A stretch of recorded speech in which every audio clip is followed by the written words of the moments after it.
And so you young brothers who love Allah, who love the Prophet ﷺ, but you have some defect in your hearts, you have some defect in your deen, clean up your act. You have time, inshallah. Come to the masjid. If you can't pray 5 times a day, crawl into the masjid and pray once a day. Sneak in the mosque. Don't worry about it. Don't worry about what the brothers are thinking about what you do. Allah knows what they do that nobody knows about. Don't worry about what you're doing is wrong in the street. The mosque belongs to Allah subhanahu wa ta'ala and belongs to you too. The mosque is the place to come wash up. Clean your act up. Clean up that money. Clean up that dirty money. Clean up your association. Don't fear your homeboys like you ought to fear Allah. Because your homeboys is waiting for one of you to come to the mosque, to do the right thing, to say the right thing, and to come back to them and say, listen brothers, we still cool, everything is all right, but man, look man, we got to come back to Allah. We got to come back to Allah. We got to give the respect to Allah subhanahu wa ta'ala. Pay the rent. Pay the rent. Paying the rent means make the salah. Pay the rent on the house. The house is me. Pay the rent. How you pay the rent? Make the salah. Make salah even if you're doing something wrong. Don't let anybody tell you that because you're doing something wrong, don't make no salah, because it don't make no difference. Whoever tell you that is a fool. It's like the man who came to a scholar and said, listen, I killed 99 men, 999 people. What you think? You think Allah will forgive me? The scholar told him, no. No, you ain't gonna be. So he said, all right, fine, I might as well kill you too. What's the hikmah in that? What's the hikmah? The hikmah is that the scholar should have told him, Inna Allah ghafur rahim. The worst Muslim, the worst, is better than a pious mushrik. The worst Muslim is better than a pious kafir. No matter what Allah gives the kafirs. The whole dunya means nothing to Allah subhanahu wa ta'ala. Don't worry about what He gave them. The Prophet ﷺ said, if this whole dunya had the value of the wing of a mosquito, Allah subhanahu wa ta'ala wouldn't give the kafirs a drink of water. But because the dunya don't mean nothing to Allah, He give them and He give us. He doesn't care. But Allah loves the Muslim who calls upon Him from time to time.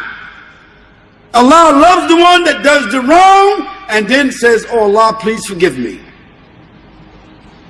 Astaghfirullah Rabbi min kulli dhanbin wa atubu ilayk. La ilaha illa anta subhanaka inni kuntu min al-dhalimin. This is what you need to say. Because you and me, we can become better than Al-Hajj Malik Shabazz. He was just a small Muslim. He was just a small flash in the pan. He wasn't a Salahuddin al-Ayyubi. He wasn't a Hamza radiallahu anh. He wasn't a Tariq ibn Ziyad. He wasn't a Khalid ibn Walid radiallahu anh. No, he was just a man who found himself by the grace of Allah and made tawbah and made a commitment, and his life ended in 3 months. You brothers from the street, you soldiers on the edge, that's what I call you. And we need some soldiers on the edge. Because sometimes the brothers that's in the inside just get too pious. You get too soft. Sometimes there's business that need to be taken care of that only the soldiers on the edge can take care of. Look to the seerah of the Prophet ﷺ and you will understand that even in the time of the Prophet ﷺ there were soldiers on the edge that Allah subhanahu wa ta'ala gave them to the Prophet ﷺ. He had no responsibility over them, but they took care of some business on the edge. Look to the seerah. And Allah subhanahu wa ta'ala told the Prophet sallallahu alaihi wasallam, when they come to you and give sadaqah, take the sadaqah and purify it for them. Purify it and make dua for them. But you don't have to take no responsibility of what they do, because they're on the edge. Y'all know what I'm talking about. Lots of brothers in here on the edge. Make your way from the edge into the middle, because that's where the safety is. Don't stay out on the edge, because the edge is dangerous. You can fall off at any time. Anytime. If you die on the edge, you don't know where you're going. You don't know where you're going, brothers, if you die on the edge. Because you don't know, you ain't making no salah. You ain't paying no zakat. You eating haram. You drinking haram. You doing haram. You speaking haram. You carrying the weight of the haram on you day and night. So the wrath of Allah subhanahu wa ta'ala can come. Allah can, He says in the Quran, Hameen, Tanzilul Kitab min Allah al-Aziz al-Alim. غافر الذنب وقابل التوب شديد العقاب ذي الطول لا إله إلا هو إليه المصير. So brothers, make your way from the edge towards the center. Know that Allah subhanahu wa ta'ala is all forgiving, most merciful. You have to make tawbah. And after you make tawbah, be the best that you can be. You ain't got to be what nobody say you need to be. Don't think you need to come in from the edge and right away you need to grow your beard. Right away you need to put on an abaya, you need to put on a kufi.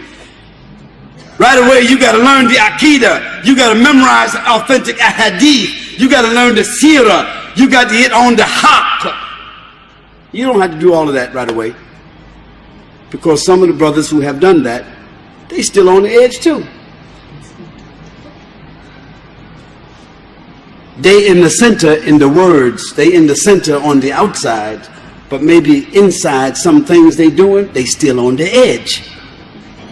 And there are some brothers who they didn't grow the beard yet, they didn't put on the abaya yet, they didn't learn the aqidah or the ahadith or the seerah yet, but their heart is mukhlis.